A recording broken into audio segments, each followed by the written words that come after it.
this is going to be really interesting and a very timely topic right now. We got the Amazon and the west coast of US and Canada with a lot of wildfires right now, floods recently in Western Europe, India, China that have destroyed cities. Many people are still missing. So your company, Rising Farms, of which you are the president, is trying to change farming to have it be ready for climate change. Could you tell us some of the premise behind that? Exactly. Like you were saying, Gabby, the climate's extremeness for the past years is just showing us and giving us a pretty clear warning that we don't have much time to curb things before it's too late. We are treating this planet like we have unlimited resources, but this is a place with limited resources. There's a lot of people that talk about financial inclusion as one of the cornerstones of impact and sustainability. 70% of the planet's freshwater resources are already being used in agriculture. We need to do more with less. What we think we need to do is not make open field profitable, but migrating to an indoor farming model where you're not just protecting yourself from extreme weather. We're seeing phenomena of rain where it does not rain or not raining where it should rain. The seasons are not as marked as they used to. This is putting a strain into open field farmers that you can solve with indoor farming. At an high-tech indoor farming facility, we're able to produce 20 to 30 times the yield per square meter using 90% less water per pound produced. By doing 20 times more per square meter, what you could understand is that we need 20 times less land. There's no better impact than being able to feed the world. There's no financial inclusion if people can't eat. In Mexico for the past 2 years, extreme weather brings a lot of waste to crops. A lot of farmers lose their entire crops because of too much rain, hailstorms, lack of rain, something that you can solve in an indoor facility. Bringing technology together to making it even more efficient is very important. Having climate control software and hardware, having ventilation systems, irrigation systems, having the right nutrients for your plant and the vehicles to bring it to it. It's definitely becoming one of the forefront problems to solve for the past 2 years, especially because before the data was there, but the consequences were not there. Now we are seeing the consequences. California is on fire once a year. Australia was burned to the ground last year. We are seeing drought. We're seeing extreme weather, extreme rain. What happens is first the problem arrives, then you start to see movers and technologies trying to solve these problems, and then investors catch up. Most investors are trying to deal with Agtech like they would do with a FinTech. You can't do that. I wrote an article for Mexico Business News trying to compare why Agtech is different because we're limited to the physical realm, to the realm of physics. You actually need a piece of land, you need sun, you need water, you need a physical, actual plant to produce pounds of produce that have shelf life that you need to transport is very different than having a fintech that you have a piece of software that's cloud based and you can use the same code for Singapore than the code that you use for Brazil. Just not the same with agriculture. There's a lot of education that needs to happen before this is an investable area where we see a lot of efforts. It happened with the space race. It's impressive how when investors and entrepreneurs align and the government also like aligns behind one goal, it's just impressive what we can achieve and what humans can do. in that article that you mentioned you wrote for Mexico Business News, and also another one, how Silicon Valley said Agtech back a decade, a Medium post from July 2021. Like you said, people are approaching Agtech like FinTech, and they're making it very hard for the farmers to adopt these more expensive technologies, or they don't really see the need. So how can you help a farmer to see the need to improve his yields? The reality is that this business model is not as scalable as a software model just because of the realm of physics. And I can't point this out enough, but we still need to invest in this space. It's not that you can't find scale, you can find scale. I've written and I've talked about this, and this is one of the core aspects of the business model at Rising Farms.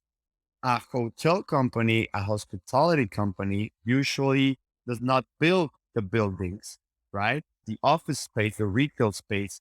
A restaurant chain does not build the real estate. They have investors, real estate investors that take care of the facilities and lease it out to the operator. The airlines usually don't own their planes, they lease them out.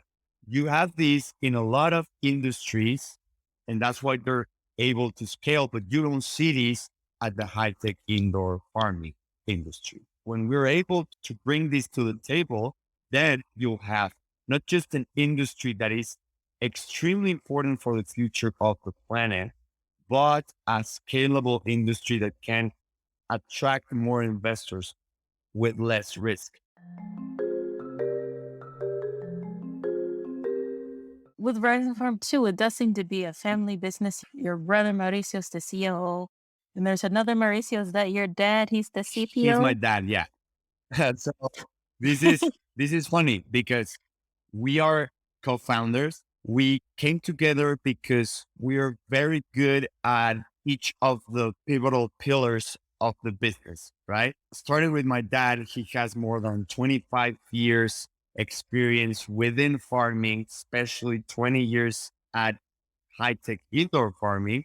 He was the COO for two of the biggest operations in Mexico for high tech indoor farming, from buildings to operations to stabilization of these ventures. So he has all the know how.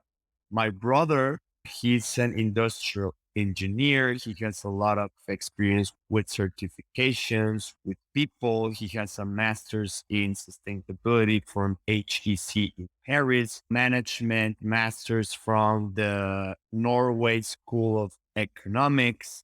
And he was working at the OECD, the worldwide organization in Paris before he came over to Rising Farms. And on my side, I started at finance, private equity, then I did some trading, then I moved towards the startup realm, the high paced growing environments with a San Francisco based fintech called PayJoy. Then I moved to a Mexican fintech and I was hired by a San Francisco private debt fund where we invested in a lot of startups with different business models that helped me to understand the funding side and the fundraising, the investor side, the finance side of business.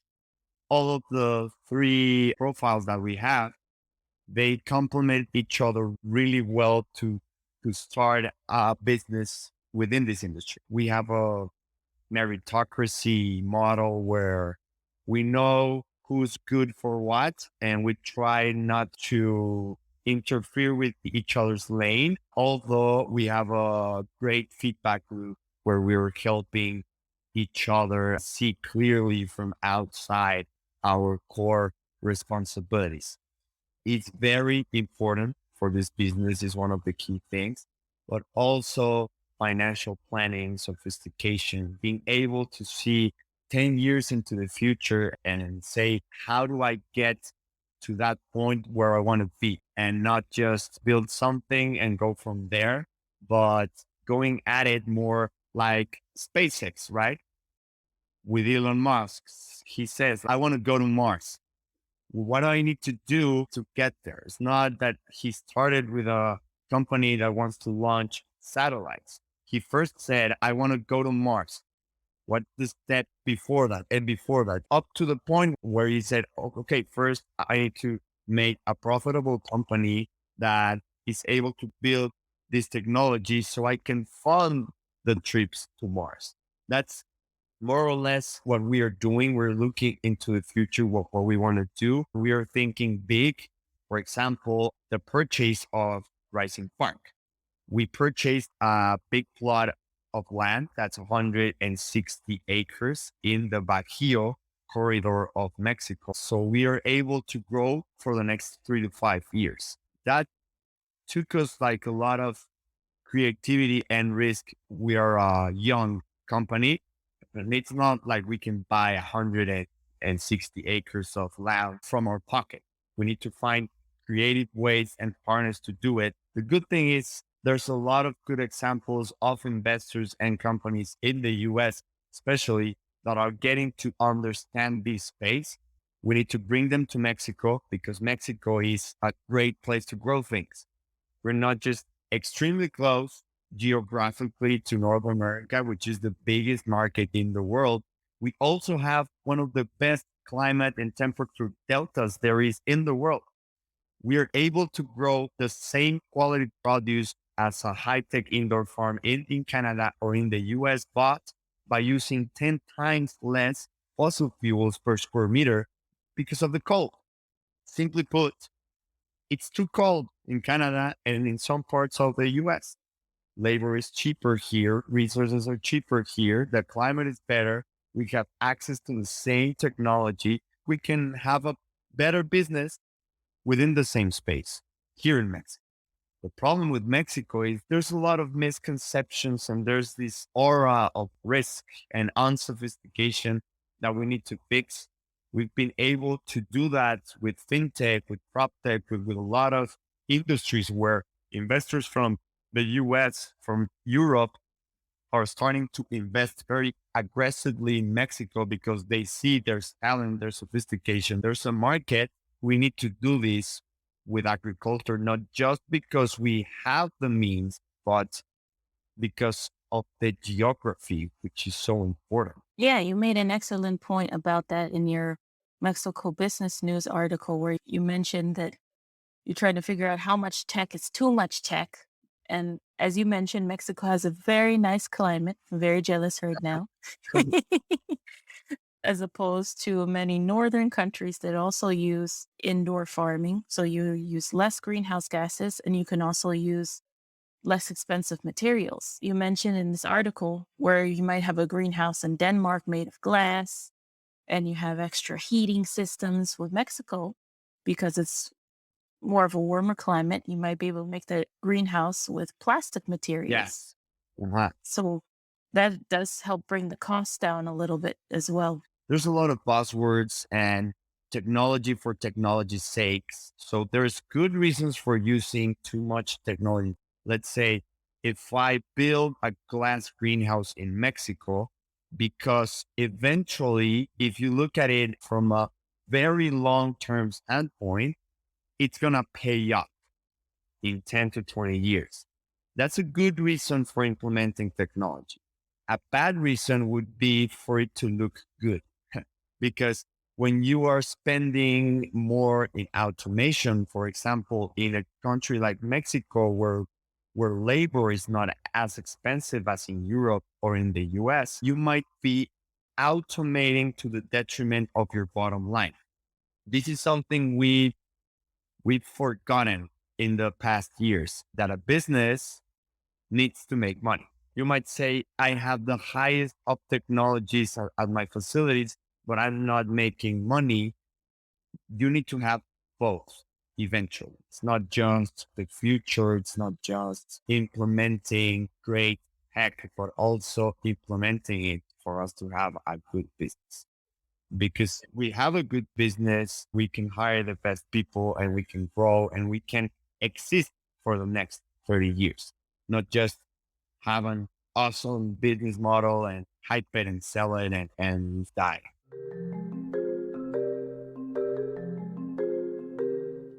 Yeah, that's nice. You have sustainability on multiple Mhm. fronts. So now you have, as you mentioned, all of these acres for Rising Parks, Mhm. number one, and you have some staff working with you.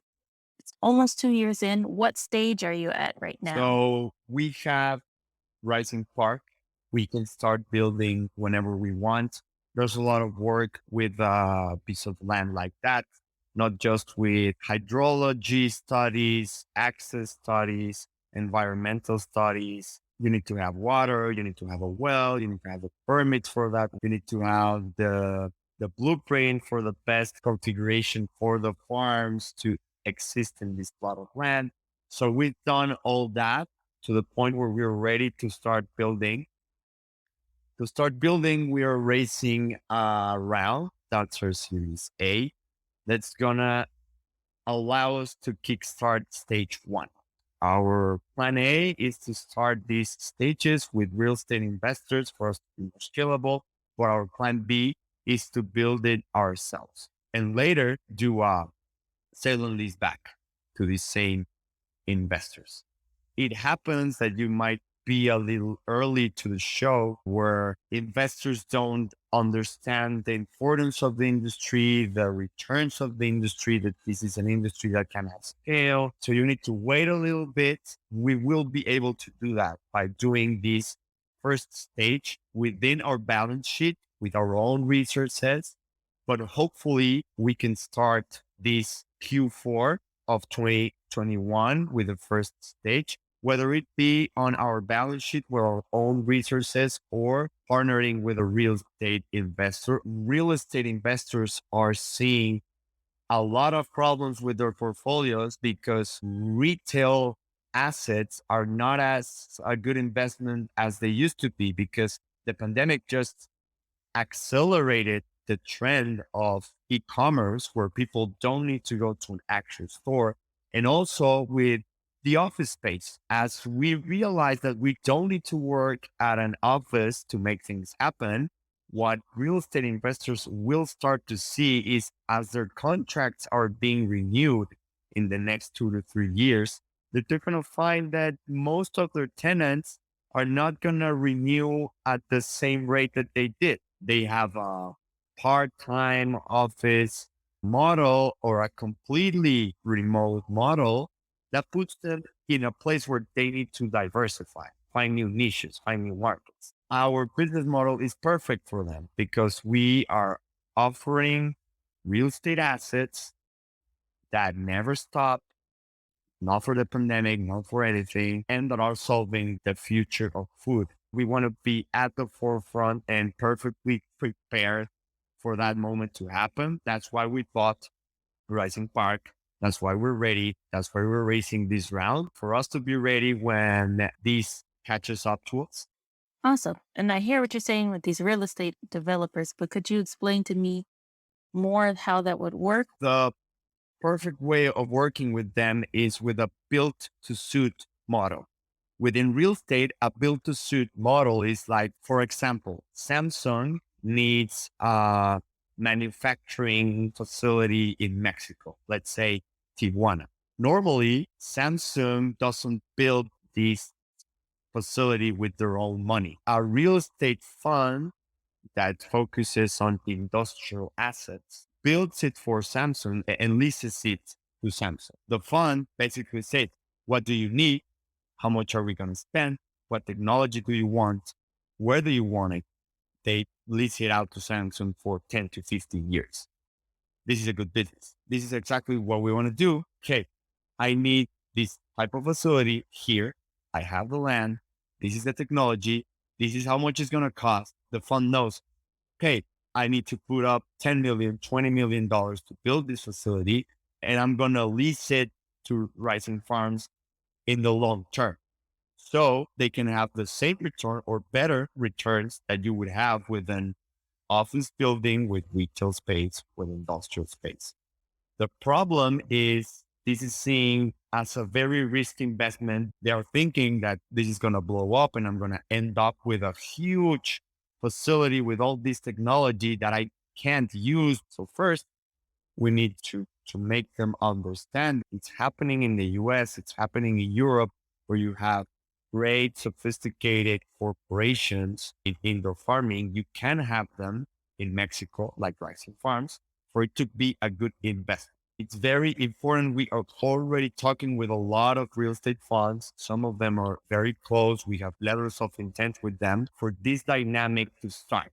It's going to be like a spark. The first real estate fund is going to find out like, hey, I can have real estate within a resilient industry that's never going to stop, that gives me the same or a better cap rate than all of my other portfolio. And this is the future of food. This is great. Let's do it, but in a big scale. We definitely want to be positioned for us to ride that wave.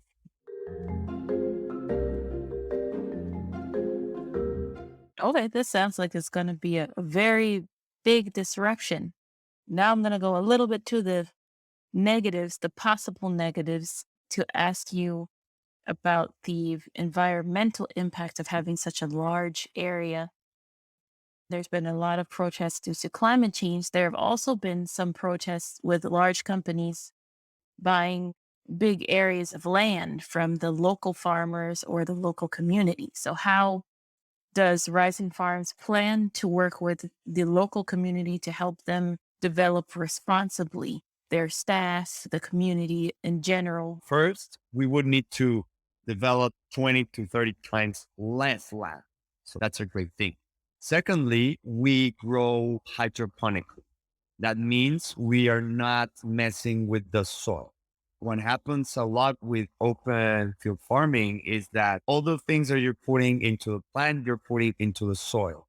And each time you put a new crop in, you are releasing all the CO2 that was trapped in the soil, which is one of the mechanisms to increase climate change. We don't do that. There's a big problem in Mexico where agricultural employees are not always treated very well. Sometimes they're not paid with their welfare benefits that by law you're required to give.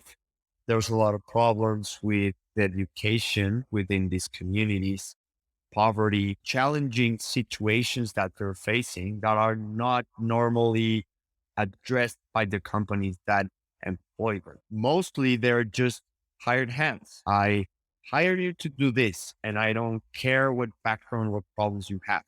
We're facing this from another standpoint where we want to educate these people to know that they're building a CV, like someone that studies finance and wants to get into consulting and wants to get the right jobs to then get an MBA. They have an understanding that they're building a CV. Right now, we have 180 employees.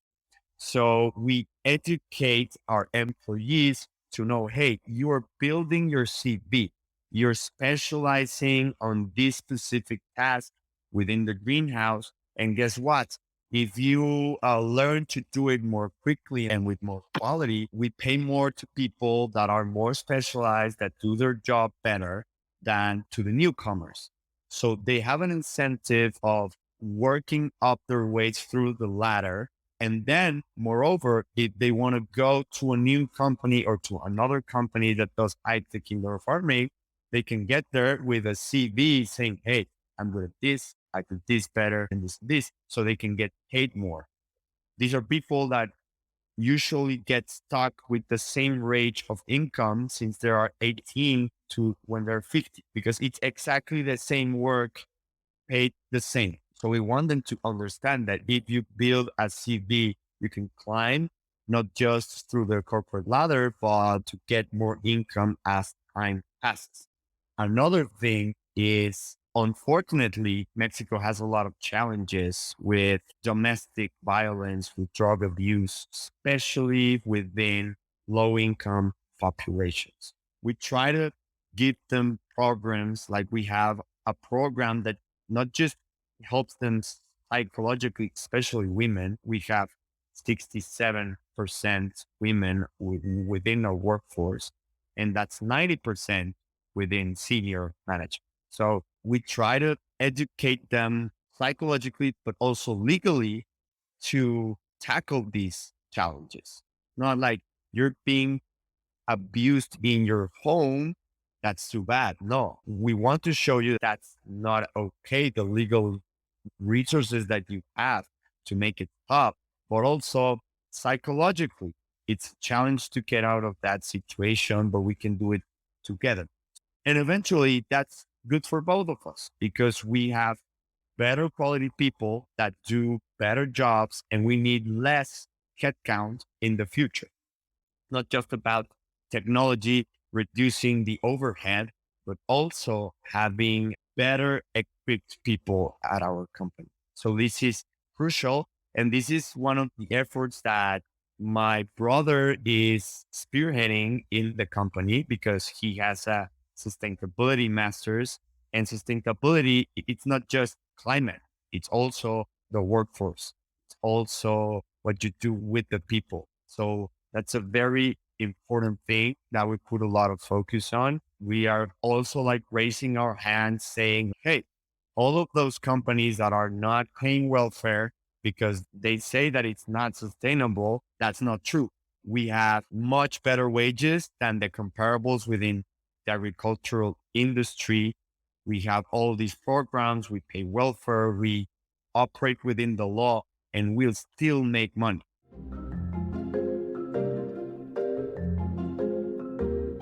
Now, you've been speaking with me now, Pablo, for almost an hour, and your English is very Thank you. good. Plus, Rising Farms has clients in the US and Canada, as Mhm. you mentioned.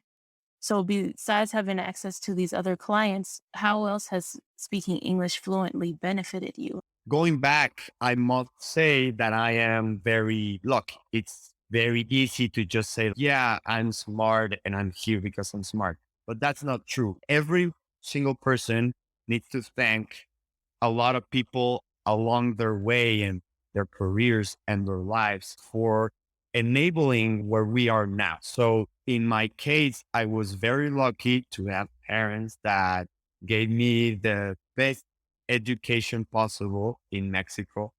And that education included English from preschool.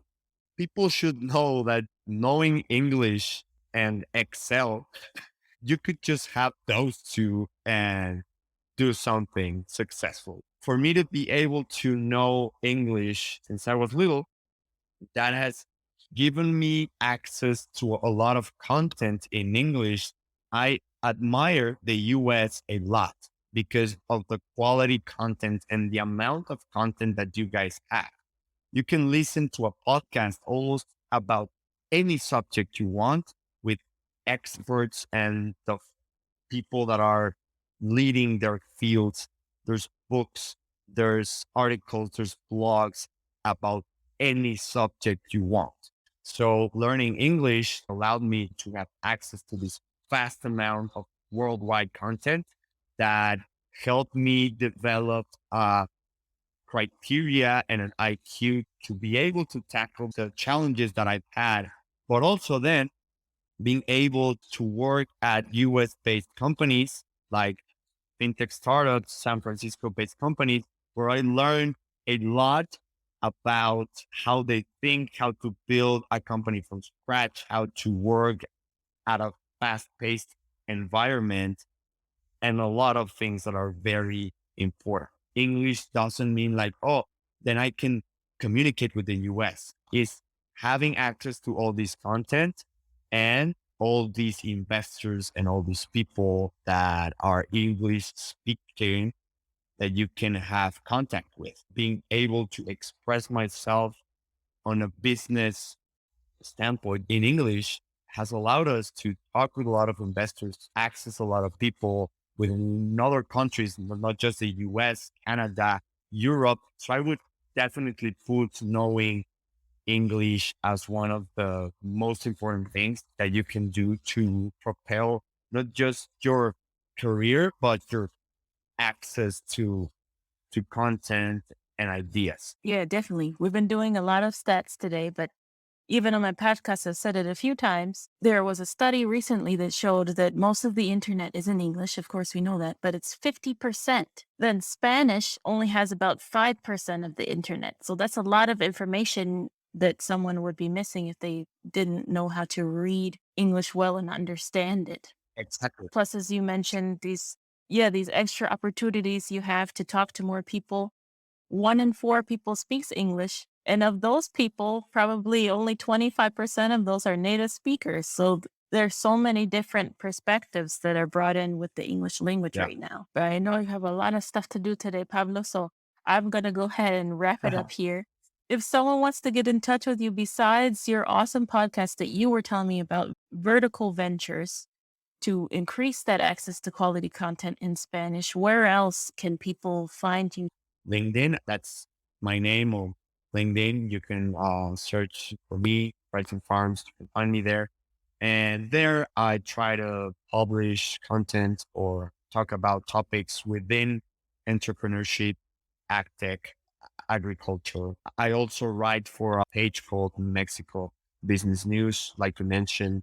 And there I write about a span of subjects from philosophy to agriculture, business, and entrepreneurship as well. Okay, that's great. Pablo, thank you so much for being here with us today. And as a last note going out, what would you tell to someone that is trying to get used to this pandemic new collar lifestyle? First, thank you very much, Gabby, for the space. I had a great time talking to you.